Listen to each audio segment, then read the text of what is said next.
Deny vegan, so you can experience in hell what the animals feel in the slaughterhouse when being murdered and tortured.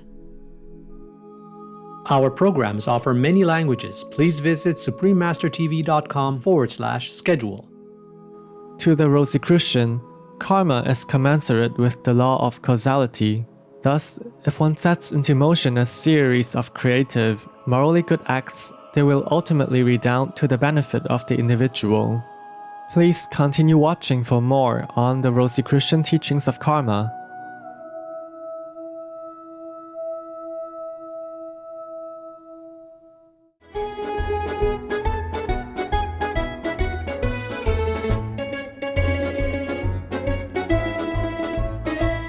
Benvenuti, fantastici spettatori!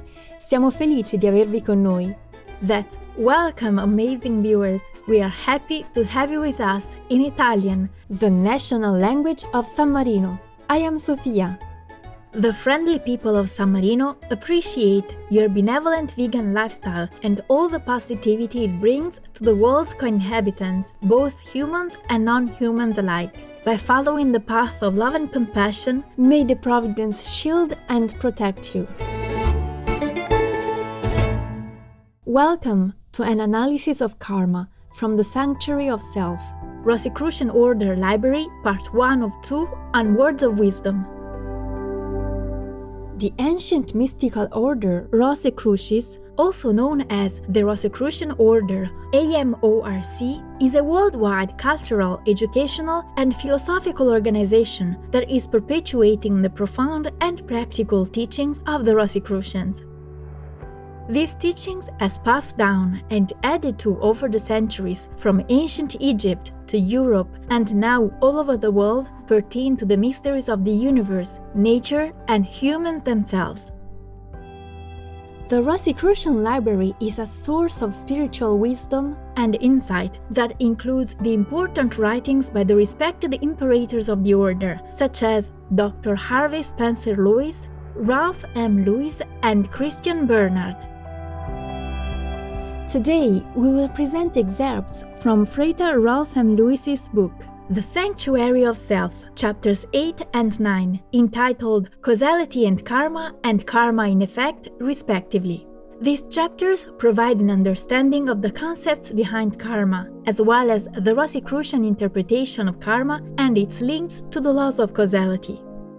Chapter 8, Causality and Karma. From the ancient Hindu teachings has descended a Sanskrit word, which signifies moral causes and effects. This word is karma. Etymologically, it means deed or to do. The doctrine which surrounds this word, or of which the word is a basis, spread to many of the other principal religions in India, Buddhism, for example. According to Buddha, the soul must continually incarnate for an indefinite period. The Buddhistic ideal, therefore, is to bring about a surcease of this continual incarnation, this embodiment in physical form. The acts of each life, according to Buddhistic principles, become causes, and as causes they produce a sequence of effects. These effects are karma, and karma accumulates and is inherited or brought over from a former life. The soul, therefore, must exhaust karma before it may be delivered from the necessity of incarnating time after time in physical form on the mortal plane. According to Buddha, incarnations are like the potter's wheel, which receives impulsations from the hands of the potter who keeps it spinning. The acts of each incarnation are an imputation, which keeps revolving the wheel of rebirth into physical form. When there is no more karma, when our acts have not produced such, there are no more imputations. The wheel of rebirth ceases its movement, and the soul is not again obliged to inhabit a body on earth. The Buddhist says that karma is fourfold. There is the karma that bears fruit in the present existence, during our mortal existence here, the karma that bears fruit in rebirth in a future life, the karma that bears fruit at no fixed time, that is, which may occur in this life or in one of the many subsequent lives from now. And then there is the bygone karma. Thoughts which produce acts now in our current life result in karma in the next incarnation. If, however, they fail to produce effects, they have become bygone karma, which implies that they have been mitigated in some way by subsequent acts.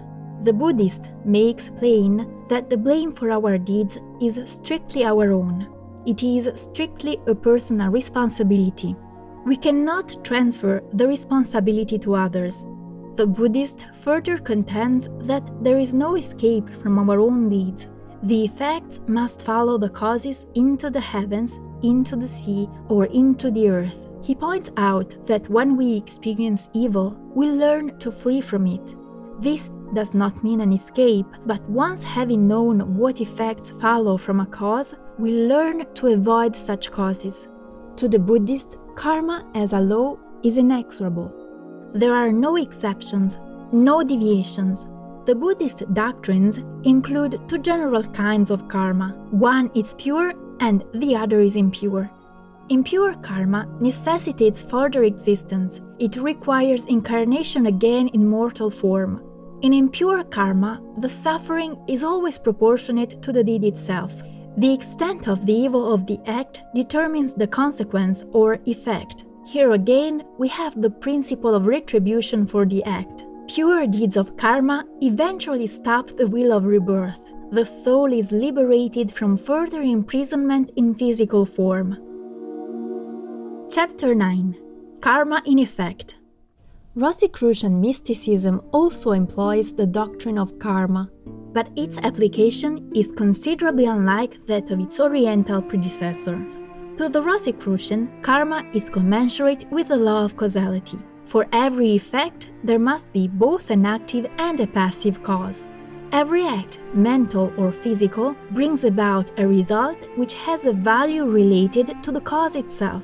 Thus, if one sets into motion a series of creative, morally good acts, they will ultimately redound to the benefit of the individual. The law of causality, Rosicrucians teach, in mysticism as in science, permits no deviation. The effects must follow. From mistakes, pain may often be experienced. The pain, however, which may be associated with the result of the act is not an intentional result, it is inevitable. It follows from the necessity of the cause, but it is not intended as a punishment. It is not a matter of retribution. From such pains, or they may be pleasures, man learns the consequences of his causative acts. He knows what to expect when he puts them into effect. Many persons may object to moral codes. They may find the codes not consistent with reason, they may find them illogical, but man cannot argue with or refute the effects of his own acts, which he experiences. He knows they are inevitable, and he must adjust his life to them. Karma thus provides each individual with an intimate experience with divine cosmic laws. It is an experience which he must have in his own consciousness. It is not related to him by others. Karma thus removes blind faith, doubts and skepticism, and provides knowledge as to right living instead. There is no excuse for wrong conduct, even ignorance. There are major and minor karmic consequences which we create by our acts. Each day, in fact, we create almost innumerable minor karmic consequences. For example, we may eat something, and because we do, as an effect, we may suffer indigestion. We may use our eyes too much, and thereby strain the muscles, and we experience an annoying headache. Such suffering is not a punishment inflicted by nature. It is not a retribution, but the natural sequence of the law of causality. It is equivalent to adding a number of digits, by which process we arrive at a sum, and which sum proceeds from the mathematical necessity of the digits themselves, not because there is anybody insisting on, or compelling, or providing that sum. Enchanting viewers, it was wonderful to have your presence today. Please join us tomorrow as we continue with an analysis of karma from the Sanctuary of Self, Rosicrucian Order Library on Words of Wisdom.